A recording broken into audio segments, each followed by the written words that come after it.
you don't want to be saying the words Speaker Pelosi for the next 2 years. You got to go out and vote for Greg and Jim and a Republican Congress. We need it. It's going to be a very interesting day.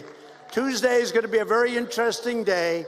They're not going to beat the day from 2 years ago, but it's going to be interesting nevertheless.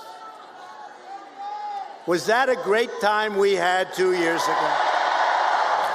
Twice in a week, the president has found a way to say the best election was in 2016. That's more from his Indiana rally tonight, talking about the importance of Tuesday's election, while, of course, reminding the crowd about his win, which was really something 2 years ago. He's happy to relitigate it if you ask. Still, Tuesday's results will inevitably define the future of the Republican Party and Trump's role as party leader. And who better to talk about the GOP post-midterms than our friend Bill Kristol, a veteran of the Reagan and Bush administrations, editor-at-large of the Weekly Standard. Bill, I'd like to begin by showing you what Jeff Flake had to say for himself today about this ongoing debate about what direction the Republican Party should take. We'll play this. We'll talk about it on the other side.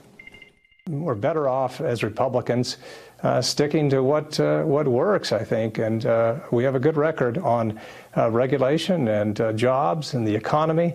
That's a good message right now, but to see the fear-mongering that's going on, particularly with regard to immigration, is just unseemly. Well, Bill, regulation, jobs, and economy would be one way of campaigning. The other way is to say there's an invading army of brown people coming from the southern border with vague Middle Easterners mixed in. They're going to come and invade our country and live in your house and take all your stuff. Which do you think would be more effective? Yeah, and we're going to send 5,000 or maybe more troops to deal with them. And we're going to raise the issue of birthright citizenship sort of out of the blue. You know, I don't know if people like me who've been critical of Donald Trump, but he's proven us wrong before, I guess, especially at least once in 2016. So maybe he knows what he's doing. But I've got to say, I really wonder if, as you look back, the voters who are energized in these rallies, they're going to be there for the Republicans anyway.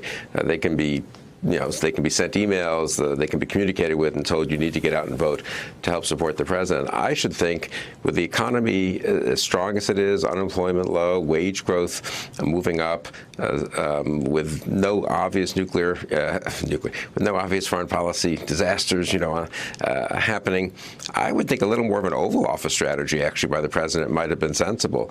So sit back, have meetings on economic policy, meet with workers who've gotten pay increases, sort of slightly low-key, you can't even imagine Donald Trump doing this, of course, but a low-key, stay the course, don't risk the economic recovery message, I think might have minimized losses more than amping it up on immigration, which appeals to his base, but I really wonder about swing voters, certainly the suburban voters who he's been losing anyway, I think will be turned off by this, but I even wonder about in the Senate races how well this plays in some of these states. So I actually do wonder whether he was going to take losses anyway in this election, so one shouldn't overanalyze it. But he's made it more about himself than he had to be. He's made it more about the controversial version of himself than he had to be. And I think he's driven a certain number, it's hard to know how many, of these swing voters to say, well, geez, if he's going to make this a referendum on demonizing immigrants, on sending troops to the border, on birthright citizenship, I might just have to send a message and vote Democratic. Whereas if he hadn't, people might say, I'm okay with my Republican